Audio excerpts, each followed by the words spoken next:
And we are live. Welcome to the stream. And first of all, I'd just like to say England are in the final. That's why I'm wearing this top today.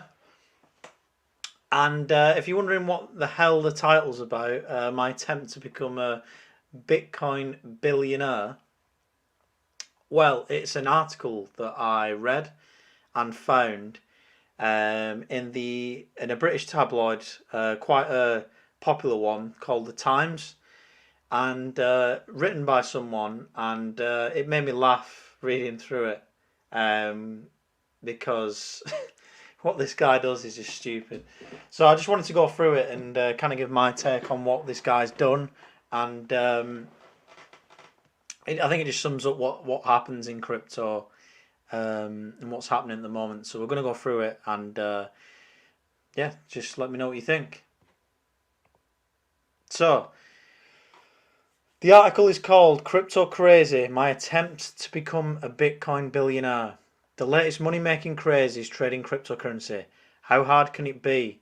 Matt Rudd leaps aboard the roller coaster. So as journalist, Matt Rudd writes for, I think he's actually an independent journalist, but he does write for the Times and the Sunday Times, and this is a specific article that he's written about his experience getting into crypto. So, if you or I had bought £100 worth of Bitcoin 10 years ago, you or I would now have £2 million and change in the crypto bank. If we bought it a year before that, when a Bitcoin cost basically nothing, we'd be well on our way to being billionaires. A string of digital characters with no physical intrinsic value that cost 5 thousandths of a penny in 2010 is, at the time of going to press, I think this is May. Oh no, June 20th, so it's only about 3 weeks ago. This is saying Bitcoin was 23k, it's probably roughly about that at the moment. In 2013, a man threw away a laptop hard drive containing 7,500 bitcoins. If only the poor guy had thrown it in the attic, he would have been worth £183 million today. The rollercoaster ride that is cryptocurrency is absurd, but is ruthlessly logical. The more people want something, the more value you can attach to it. It's supply and demand. The oldest rule in the economics textbook, and the only way to explain Jack Vetraniano. But when everyone wants something because some people on Reddit say they want it, that's when you get the sort of price fluctuations that would make a Venezuelan finance minister blush. I did not buy £100 worth of Bitcoin 11 years ago, and nor did you. And we really missed the trick. We missed the chance to throw £183 million in a landfill to never work again, to live out our lives as crypto dandies and inside our very own extinct volcano. Unlike you, I've tried to address this omission. A few weeks ago, I bought £100 worth of cryptocurrency, and this was the beginning of a ride I should never have got on. I still, despite hours of research, which obviously must have been very poor, do not really understand blockchain. I know we're talking decentralized peer-to-peer transaction, a way for people to lend, borrow, and spend without using traditional banks or money, up the revolution, boot to Threadneedle Street, and all that. But the idea that my former Microsoft, Google, Apple employee can just invent their own digital money, then convince other people to buy it, is baffling. As of last month, there were more than 4,000 cryptocurrencies. Already he's incorrect, there's 9,000. Each with their own little fan club promising the earth. It's all very Imperia's new cash register. So this is the guy, Matt Rudd. This is the journalist that has wrote the article. So, how did this guy get wrecked? So, in this story, the most important acronym you'll hear is FOMO, fear of missing out. There'll be a few hashtag acronyms on the way, such as hashtag TTM to the moon, which I've never heard of, or hashtag HODL, which obviously everyone knows. But ever since the first parent's basement dweller announced that his $100 had magicked into a hot million, FOMO is the only way to explain what happened this year. It started off with a handful of anonymous nerds in the late noughties, then spread to a larger handful of gamers, but a new demographic of crypto speculator is emerging. In the past 2 years, the number of digital wallets has nearly doubled to 70 million worldwide, and judging by the number of times the subject has come up in my social circles, most of the extra 30 million are so-called middle-aged dads in Kent. Also incorrect. The people that watch my channel are mainly under 30, which is not middle-aged, and they're not from Kent either. They're all at it. The four mowing chumps, WhatsApping each other about paying off the mortgage, putting kids through uni, retiring at 57, not 77. That's how I got hooked. So, a few weeks ago, a friend turned up for lunch in the Step 2 roadmap, and something was clearly up with him. He kept checking his phone. It was like lunching with a teenager. I put it down to months of so-called isolation, but eventually admitted he'd invested £10,000 in Ethereum. So that's obviously a good thing. When the investment went up, he decided to diversify into other cryptocurrencies to spread the risk. So this is where he's starting going into shit coins. His total outlay was now £25,000. He explained his jaw muscles tensing. At the start of lunch, it was worth £31,000. By coffee, it was £34,000. He made £3,000 just sitting there. I wanted to make £3,000 just sitting there too. So already he's getting into the FOMO. He's looking to make a quick bit of money. So here you can see a chart on Ethereum. So he's obviously showing how it's gone up. So last week, so I presume that was sometime in June or maybe the end of May, he's showing the record high of $4,130. And then obviously on this one it was last week 2,500. So here we go. He talks about what this guy actually did. I opened my digital wallet in April. This involved entering a few bank details, screenshotting my driver's license, and transferring £100 of my proper money from a proper bank to a random app. The proper bank was not at all happy about this. So I think what this guy's used is Binance, by the sounds of it, what he talks about. So it reacted very much like a wife being asked what a girlfriend might like for her birthday. Red flags galore. Was I sure the details were correct? Was I aware of the risk? Did I understand that the King of Nigeria's second cousin did not have my best interests at heart? Yes, I was. Please proceed. Immediately I got panicky. A panicky text that said, please immediately call us. I called us and the lady in the not other crypto idiot department asked more specific questions. Was I sure I wasn't being conned? No, I wasn't, I joked. It's the Wild West out there. This did not go down well. She asked another lot of questions and we had a laugh about how cryptocurrency was undermining the entire banking industry, and then still reluctant she agreed to let me throw my money away. So the bank was happy for him to spend his own money. So the money left my old-fashioned bank account. 4 hours later, it had not arrived in the newfangled crypto wallet. I asked my friend, now rolling in 39,000, how long his transfer had taken.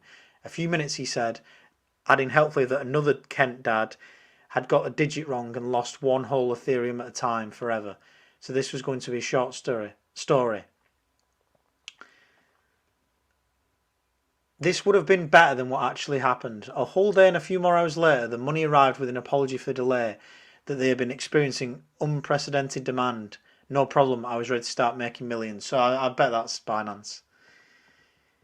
So he's just breaking down crypto lingo here. Obviously FOMO, FUD, HODL, altcoin, or should I say shitcoin, which is what this guy bought.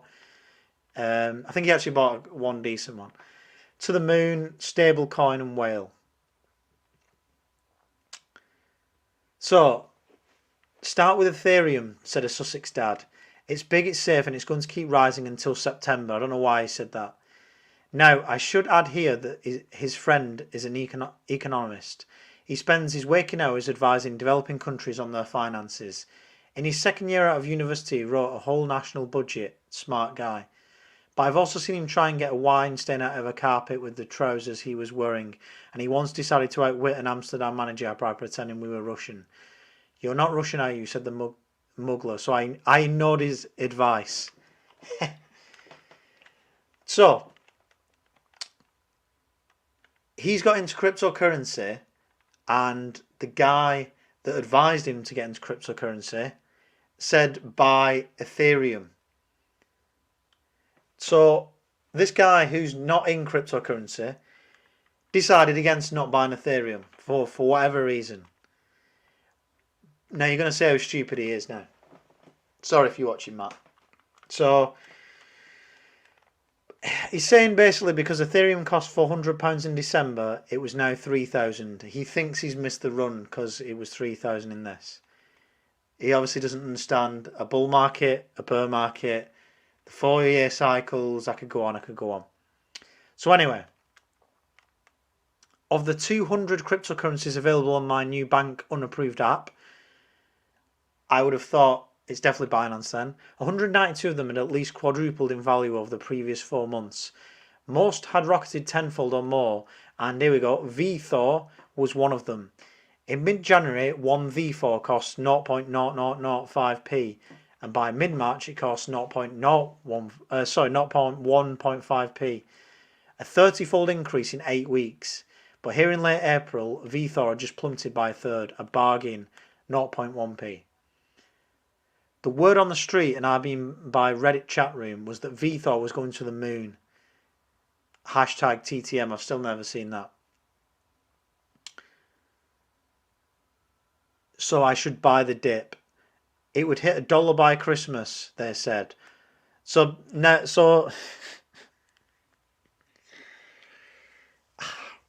instead of following his friend's advice, who's oriented cryptocurrency, and told him to buy Ethereum, this guy's completely ignored it and gone on a Reddit post and then bought what they've said because it's going to go to the moon. So he bought 10,000 of VThor. Right. What I'm going to do is have a look at VThor. Just one sec. Right, so this is 168th.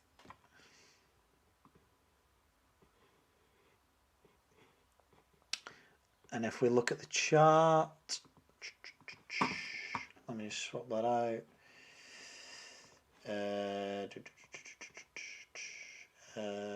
Stop that. Share screen. Right, so this is what he bought instead of Ethereum. Not the greatest chart, if I'm honest. Although slightly better against Bitcoin.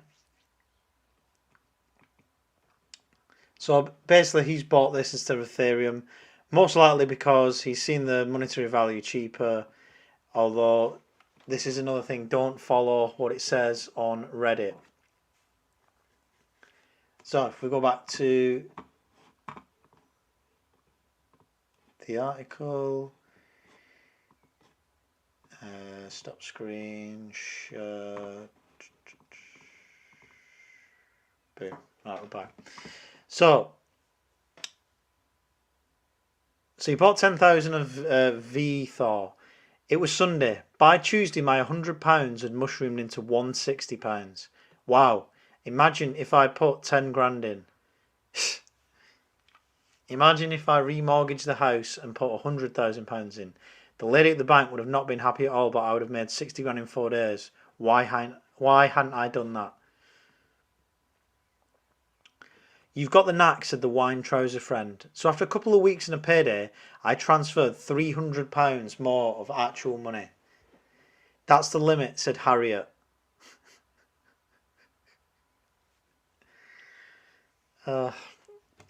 Who had stuck by me when I discovered online casinos. This was different though, I explained. I had the knack. So this guy's got the knack because he's put £100 in, got it up to 160 by buying a shit coin in a bull market, and he's done hardly any research and he's followed what a Reddit post has told him, so he's got the knack. So, back to this. So he's bought another one called Harmony. I think this is 68 on the market cap. Let me just double check. Harmony. You won't be able to see this. Harmony. 86 Harmony is. So he's bought Harmony.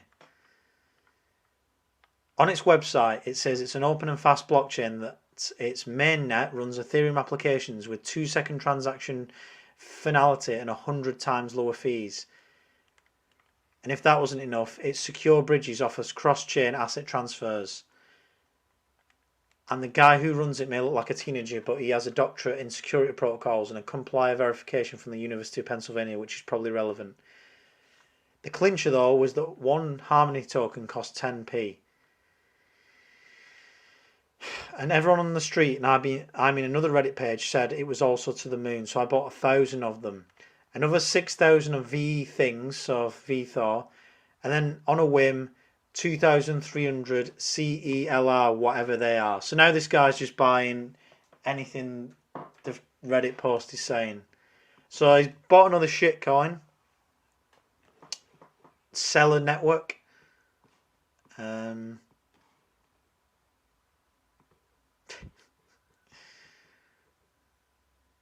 Right, so he's bought another shitcoin. So, to recap again, so this guy's gone from being recommended to buy Ethereum, but because he thinks it's too much, despite not knowing anything about crypto, he's bought these other shitcoins because they're cheaper, and he thinks that they've got more room to go up. So, let's get back into it. The next morning, my £400 was £630. And I hadn't felt this good since I found a tenner in the trousers when I was about to wash. On a financial high, I transferred another £1,000 and split it between Ethereum, well done, and for safety, and then into Shiba Inu for kicks. Highly attuned to market fluctuations, I'd picked up a very definitive vibe about Shiba Inu.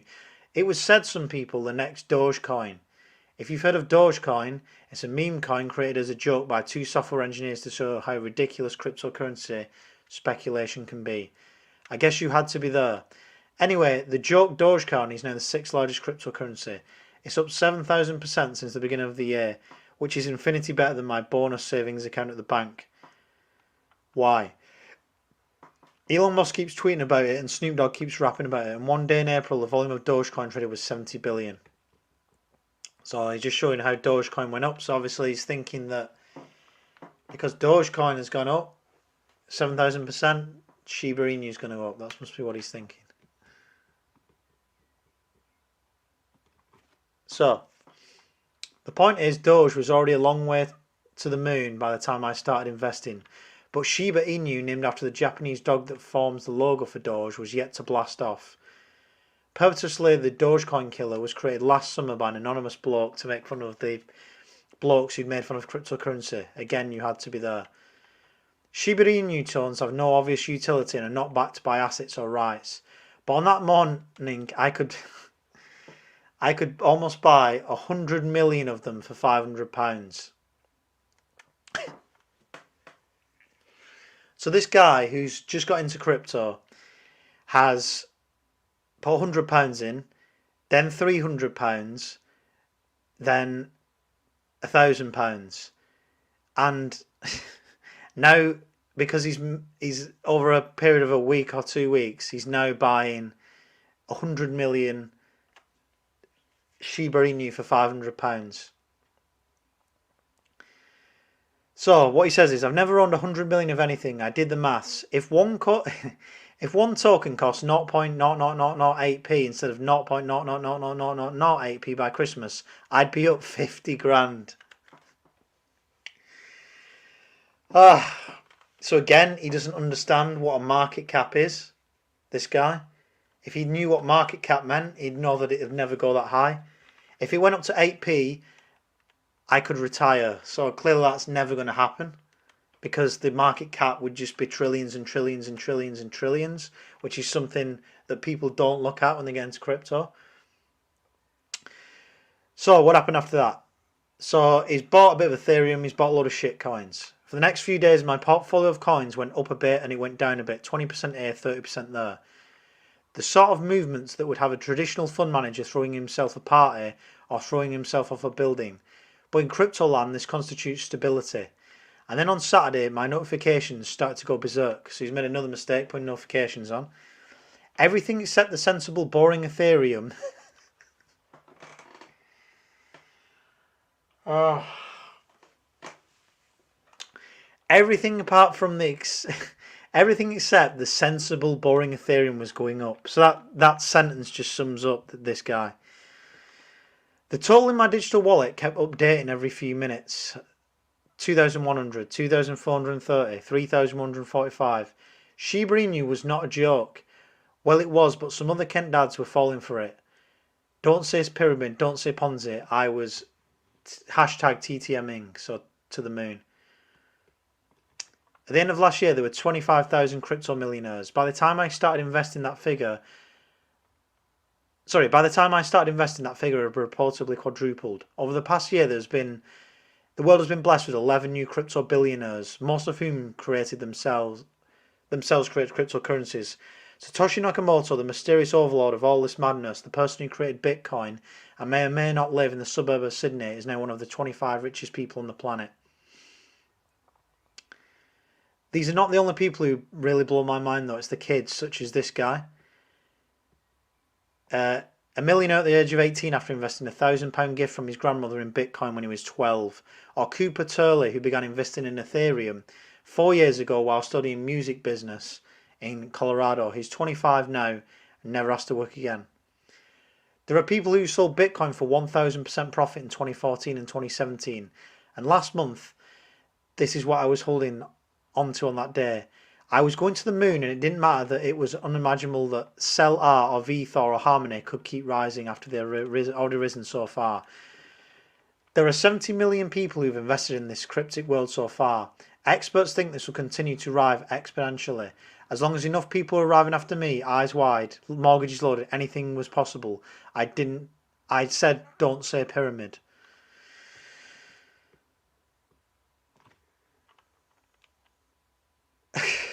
Right, so he's put more money in now. So, by Sunday night, after a glass of wine and another £500, what the hell, on Hollow and Ripple. I was approaching £4,500 on a £2,600 investment. And the star of it all was the fake joke-on-joke Shiba Inu. And I still don't know what a meme really is. It's 3 AM, the second P, and I notice my phone keeps lighting up. Why this guy has notifications on his crypto portfolio is beyond me. I take a look and immediately wish I hadn't. Down, down, down. Almost 5,000 has become nowhere near 4,000 in a few nocturnal hours. This is it, I think, because I have the knack. The bubble is bursting. Hashtag hodl is trending on Twitter because there is a weird and infuriating cult-like aspect to all of this. If you sell, you aren't loyal to the cause. Whatever the cause is, you must hold on for dear life. No, mate, you don't sell when the price goes down in a few minutes. You hold it for a long period of time. This is why you say you get into crypto for years, not weeks. If you get in it to make a quick bit of money, you'll get wrecked. And this guy here should just rename the article How I Got Wrecked in Crypto. Right. In the time it takes me to empty my bladder, my account drops another £200. And it's not a particular large bladder. I take a deep breath and start selling.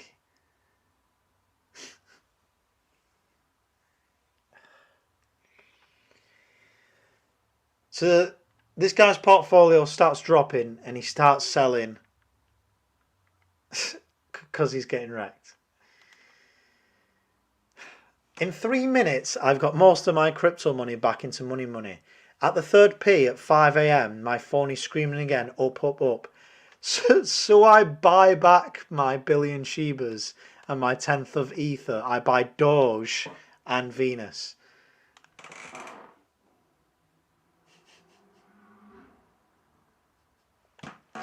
So basically, let's rethink that again. When it's going down, he's selling it. When it's going up, he's buying it. Buy low, sell high. And he's doing the complete opposite. So if you just bought Ethereum and held on to it, it'd be alright. Right, so anyway, where am I on this? It's a blur. So this guy spent all night pissing and selling his crypto, basically. It's a blur, but at 7 a.m. I'm back to where I started. Or at least that's what I tell Harriet. The next weekend, the same thing happens again. He obviously doesn't know that everyone sells at the weekend. To the moon on Sunday, to the doghouse by Monday. Except this time I slept through it. My new plan is to cash out any profit, says the economist friend. What a good strategy, eh? Cashing out profit. Who is also yet to become a crypto millionaire. This psychologically is his worst advice so far. So this guy's advice to sell at profit is bad advice, apparently. I sell my gazillion Shibas at 20% markup and then watch them keep going. Not to the moon, not even to the long stake Gatwick, but the only thing worse than losing money is not winning money. 4 more. So this guy is basically saying his mate has given him the wrong advice by telling him to sell when it's going high. So back in. There are larger questions in all of this. How will the global financial system work if trillions of pounds of it have been spirited off into untraceable ether? It's not untraceable. How will tax work? If you look on various government websites, it does tell you what you need to do. And lending. How will I explain to my wife that next year's holiday fund is sufficient only for camping in Wales once again? Don't put more in crypto than you can afford to lose and treat it as a savings account over a 5-year period, not trying to make money for your holiday.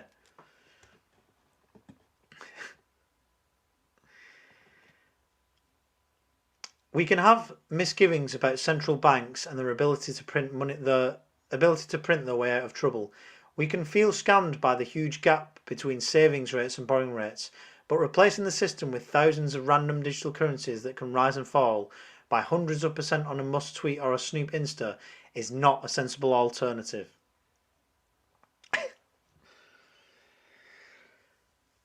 My £2,600 is now worth 1,600. No, 1,500. From almost double to half in the last month. I don't have the knack after all.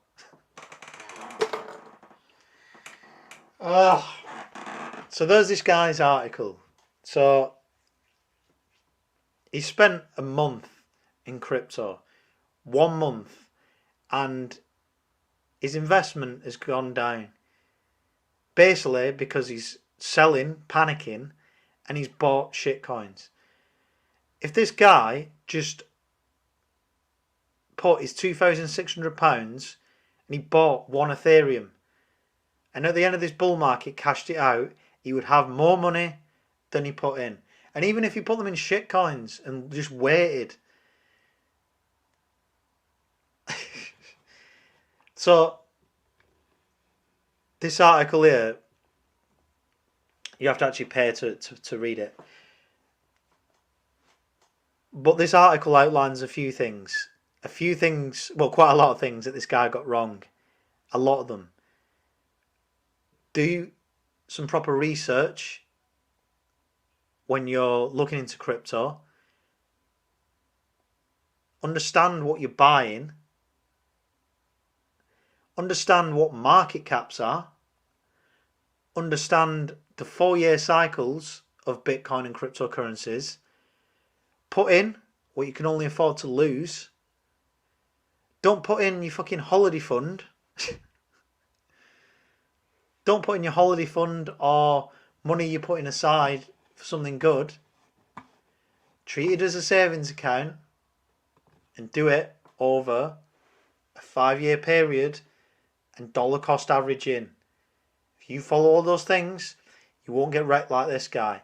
And these are the people that are buying Bitcoin at 60k and fucking selling it at 30k. And these are the people that will not buy Bitcoin at 30k, but will buy it at 60k. And that is the issue with people getting into crypto. All the people, like this particular guy here, Matt Rudd, are getting shaken out of crypto at the moment. If you're in crypto now, just hold, keep on to it, and your savings will grow. Not financial advice. Anyway, that's it for the stream today. Hope you learnt a bit from this guy's disastrous time in crypto. If you want to check out upfrontcrypto.com, I've got loads of promo codes on there. I've got one-to-one consultations if you want to book one with me. You can sign up to my newsletter, join the Telegram if you want. Cheers for watching. I'll be back with more videos very soon. Please like the video and subscribe to the channel, and I'll see you guys very soon.